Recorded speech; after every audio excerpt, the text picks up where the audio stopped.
Revolutionary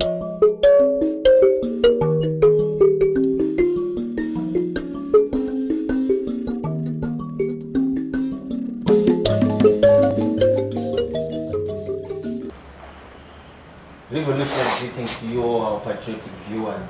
My name is Comrade Bilonia Surosima Joni.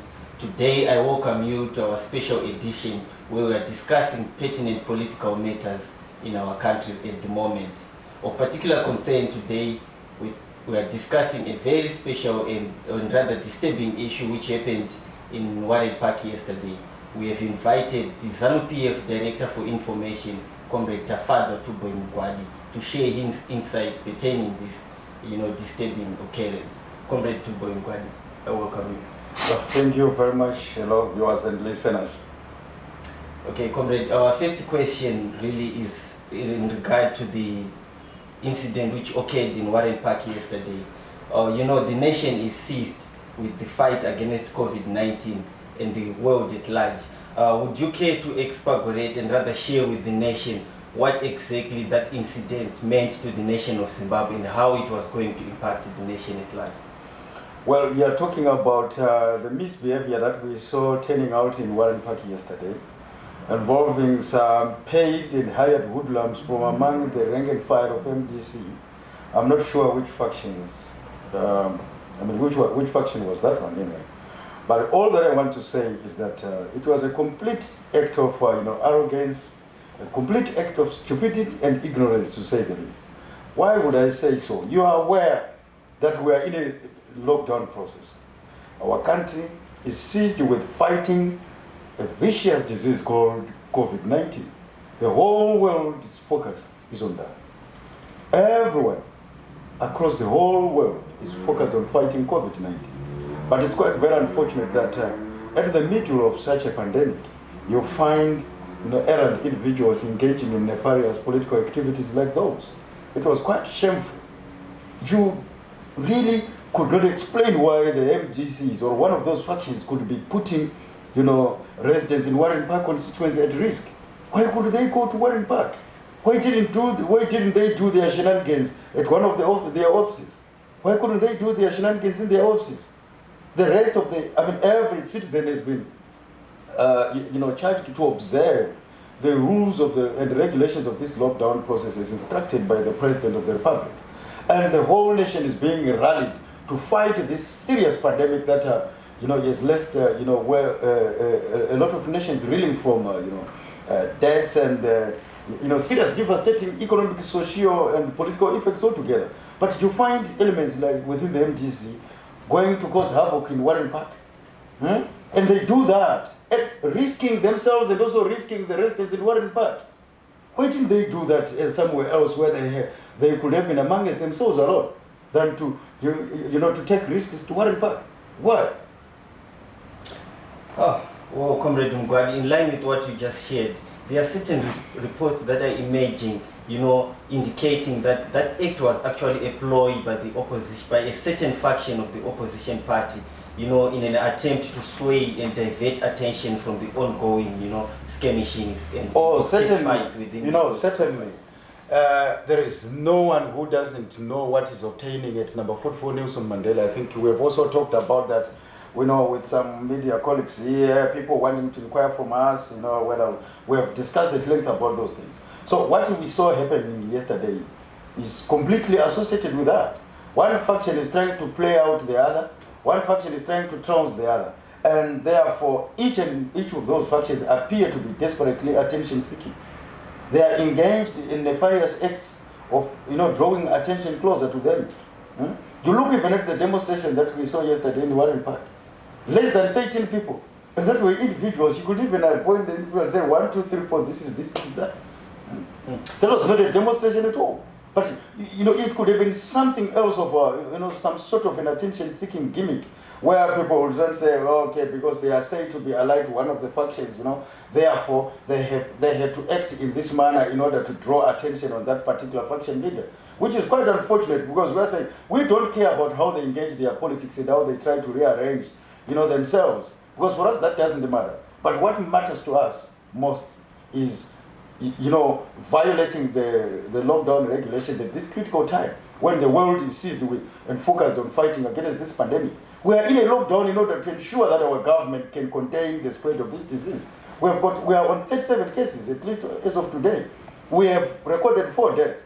We have 12 recoveries. And those are significant strides that we should be celebrating as a nation, to say the president and his government, the Minister of Health and its experts, the international community, our brothers from China, our brothers from, amongst ourselves, that is our brothers and sisters from the business community, have been trying to assist the government to ensure that it can contain the spread of this disease. They have worked tremendously to support the efforts of the president. But unfortunately, you find these individuals putting the nation at risk, engaging in nefarious, actions that are putting the nation at risk during this COVID-19. It was quite a serious, disaster health-wise, what those, hoodlums ended up doing yesterday in one part. And that is why we are saying, the law must take its course. Tougher action must be taken against, unruly elements like this. We cannot settle political scores by way of violating lockdown and COVID-19 regulations in order to, to achieve non-existent political expediencies.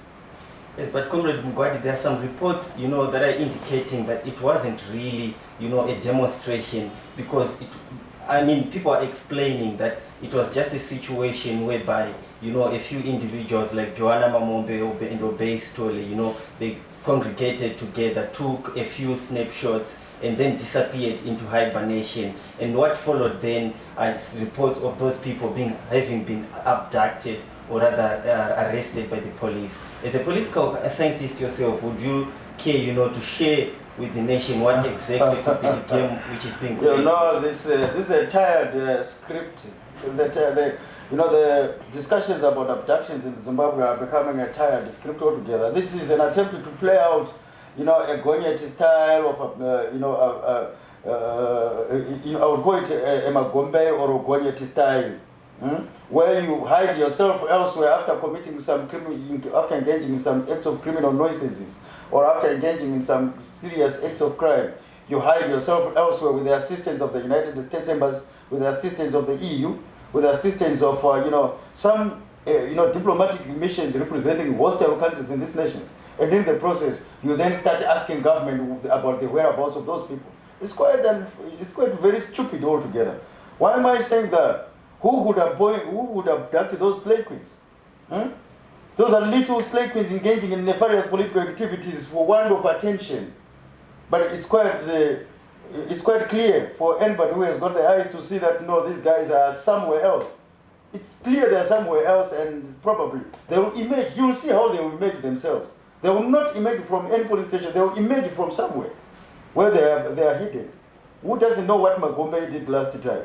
That's a useless doctor. What did he do the last time? He decided to hide himself from others, announced himself that he had been abducted. The nation was seized with looking for him. What happened some few days later? He found himself, announced again to the nation that he had found himself and that he was on his way to arrive using the same phone that he had. What kind of an abduction is that? So this is the script that these 3 ladies are trying to play, and they are doing that, and they've appointed, the embattled former legislator Charlton Wende to become their spokesperson in this script, where Wende is now engaged in a series of theatrics on Twitter, as if he's seized in and with several attempts to look for them. But who doesn't know that besides politics, there's a lot that happens at the Harvest House. Sorry, Comrade Director. Before we get to that, would you care? You mentioned in passing about the European Union and other embassies. With me here, I have a tweet from the European Union in Zimbabwe, and it reads: "We are concerned that 3 female MDC officials remain missing after they were reportedly arrested in Harare yesterday. We urge authorities to swiftly and in line with the constitutional and legal obligations assist lawyers and relatives to establish their whereabouts and well-being." The iron of that tweet, before you go further, the iron of that tweet is that it is happening at a time when the heart of, COVID-19 is now at the heart of Europe. And if there is any continent that must be worried and concerned about the spread and devastating effects of COVID-19, it must be Europe. The British number of deaths has surpassed the 40,000, we are told. In Spain, it is now over 30,000, we are told. In Italy, it is now also over 30,000, we are informed. Okay? Several deaths and several cases of testing positive to COVID-19. The European Union is not concerned, in Zimbabwe is not concerned with that. It is concerned about 3 slave queens missing. It is concerned about 3 little girls missing, who are not missing at all, but have decided to hide themselves elsewhere, so that they will emerge at an opportune time. Oh, it's quite very unfortunate. Again, as if that is not enough, the irony of this statement is that the EU is not even worried that these were people were violating lockdown regulations. Our country embarked on a lockdown process in order to ensure that we contain the spread of this disease. And when these people were engaging in those nefarious activities in Warren Park yesterday, risking and endangering communities there, the European Union was quiet. The British Embassy was quiet. The US Embassy was quiet. They saw them doing that. They know it is against the laws of Zimbabwe. You don't just engage in nefarious political activity. You don't just even engage in demonstrations without clearance to do so. You cannot weaponize Section 59 of the Constitution. The manner in which demonstrations are held is quite spelled clearly in the Constitution of the Republic. Again, on top of that, they saw them doing that.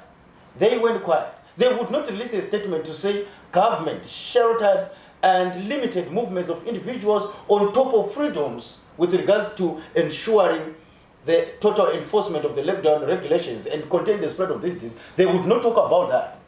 So they think now that one of their their puppet organization is now warning and dividing itself into series of puppets. They have decided to choose. They are one of the sides of the puppets, one of the sides of the functions. But that is none of our business anyway. But they must know that this government operates on the basis of a constitution which is the heart and soul of this republic. Our constitution is the verses and chapters of the manner in which we engage in our freedoms. We cannot do that recklessly. And what we saw yesterday happening in Warren Park was a reckless act of ignorance, arrogance, and stupidity, to say the least. And for the European Union and the British to be saying something, or the EU to be saying something about that, praising those people, alleging that they are missing, will make them complicit in the script that we see ourselves playing, this Mamombe and Gonyeti script. We're tired of that. Yeah, but retrospectively rather, the European Union and the US Embassy, the British Council and so forth, they've always been vocal, each time demonstrations take place in Zimbabwe. Would you in some way describe them as some form of, a special envoy of international or rather diplomatic prefects that are supposed to be watched? I have always said over time, how many diplomatic missions from friendly and even some hostile countries are seconded to Zimbabwe? So many.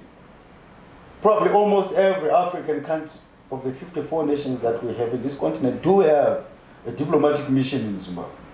Not only that, even from the East. We also have so many superpowers that have diplomatic missions in this country. They have never attempted to prefect this country. Who are the British? Who is the British ambassador with regards to the manner in which we enjoy our freedoms? Who is the American ambassador to seek to prefect this government about how best it can protect its people? If the British ambassador or the American ambassador or the EU ambassador, Mr. Timo O'Connell, was so shrewd about protecting people, can he give us the formula they are using in order to protect their citizens at the heart of Europe? We have been ravaged left, right, and center by COVID-19. The same with the United States of America. We are not weaponizing, COVID-19 or trying to politicize this disease, but they must not seek to, to put us, to make us punch bags. We cannot be punch bags for long. We have put these measures in order to protect our people from COVID-19.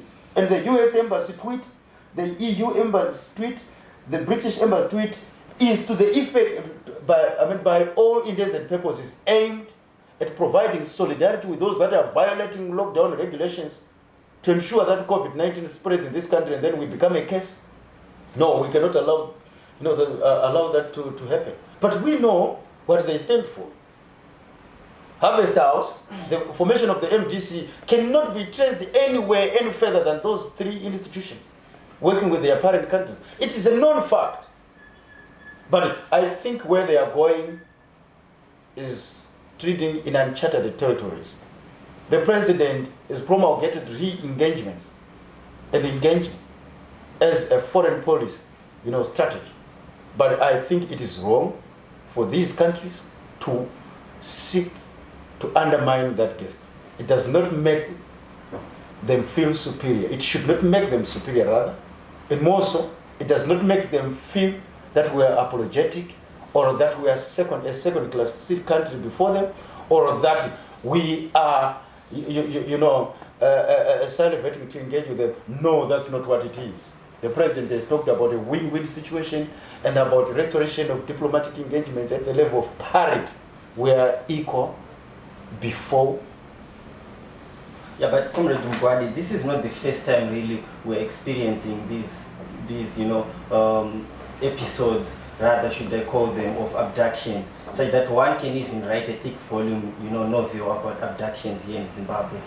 What exactly could be the obsession of MDC and other civic society organizations? This is why, yes. The MDC and opposition politics in Zimbabwe are at their lowest ever.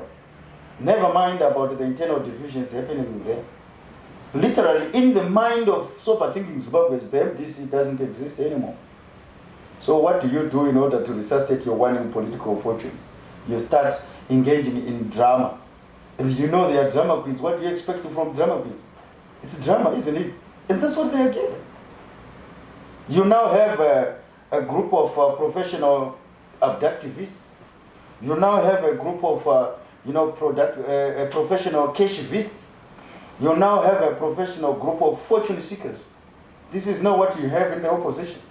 And so all this is aimed at drawing the attention of donors so that they can start creating a case in order to get some few pieces of silver. This is what they are doing it. Last time it was Mamombe. Nobody wants to talk about it, but the cardinal question that has never been answered, and himself, that little man cannot answer, is how did he abduct himself, found himself, and announced his family?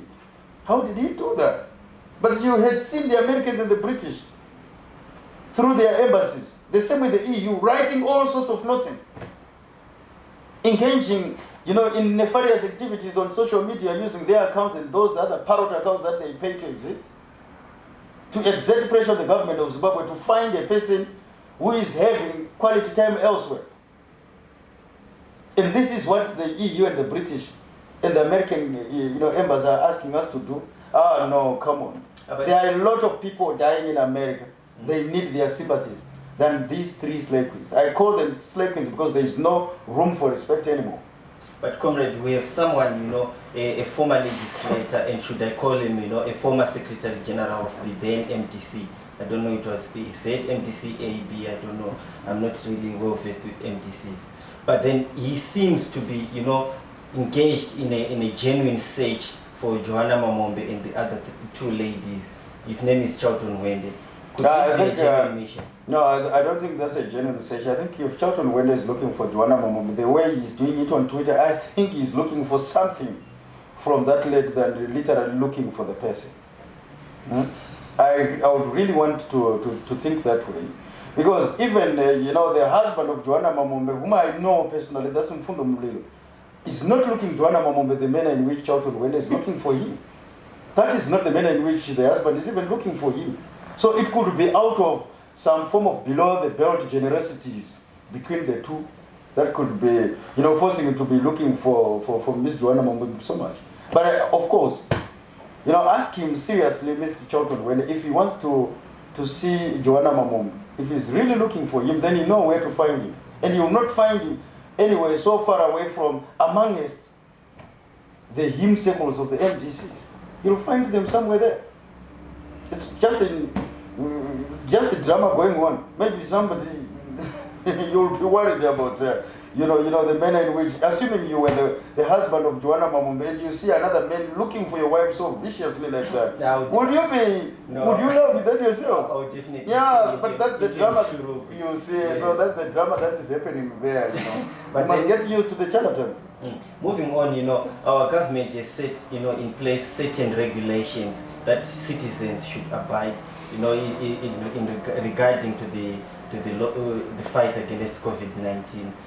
And then coming to the skirmishes which happened in Warren Park yesterday, would you say those were genuine, demonstrations, or in so doing, they ended up, exposing the demonstrators themselves and the other residents of Warren Park in danger, as well as certain, security measures? Exactly what you have said. They were endangering the communities there. Why did they choose Warren Park? That is my question. Why couldn't they express themselves elsewhere, where they would be amongst themselves only? If they had any COVID to spread, they would have spread that amongst themselves. But this is why we are saying, because those were acts of silly conspiracies at a time when the national effort is on COVID-19. So what should follow? Those people, if it were me, I would have suggested that seriously the law takes its course, and tougher action must follow against these individuals. They must face the full wrath of the law. And that must be set for the record. And as an exemplar lesson for the rest of the people. That this disease is real and it kills.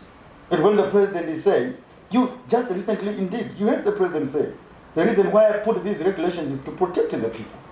He even went further to say in a quote, I have attended so many conferences on how best to resuscitate and grow the economy. I have attended so many of those, both inside and the country. That was the president saying that. But he went on to say he has never attended any conference, both internally or externally, in Zimbabwe or out of Zimbabwe, on how best to resurrect a dead person, how to restore lost lives. He has never attended those. And I'm sure nobody has attended those. So because of that, the president has put these regulations in place in order to protect the people of Zimbabwe, including those demonstrators themselves. But what do? Emerge from elsewhere. Go elsewhere and start risking a particular community, the Warren Park community. Why? And these are the things that people in Warren Park must be asking. Where did these people come from? Why did they choose Warren Park of all the people or the places? And why would they seek to engage in nefarious activities that borders on wanting to nationalize MDC internal problems? They are having an internal factional issue. But honestly, can you then risk the nation and the people of Zimbabwe, from whom you would want votes probably in the not so distant future, by violating the lockdown regulations, so that you achieve cheap political gains? No, it cannot happen that way. And this is why we are saying tougher action must be taken in order to make a statement. And we know that these people will be found. They are not at police stations. And they are not anywhere near government institutions whatsoever. You engage in activities like those. What do? Hide yourself and then emerge when it is convenient. And they will emerge from somewhere. You will hear them telling all lots of stories and drama. Wait for that. Magome gave you that. Even Gonyet gave you that. These are the kind of people that that have become the MDC of today. But I'm sure the state and the government will rise to the occasion. Yeah, now maybe just to wrap up, speaking of the MDC of today, I'm not really asking you this question as a concerned party, but I'm just asking you as a political analyst. Looking forward, do you think there is any future, for the MDC? Come again. I'm just asking in retrospect to the ongoing cat fights within the MDC. They have done so in the past. Do you think they'll overcome this phase? No. The MDC that we know died long ago. All that you are just seeing are last kicks, Those are just last kicks. It died long ago. And why did it die? It was supposed to die. The MDC was supposed to die. Why? Because the very nature surrounding its foundations meant that it was not supposed to live this far. That is why they are dying. It's not by accident.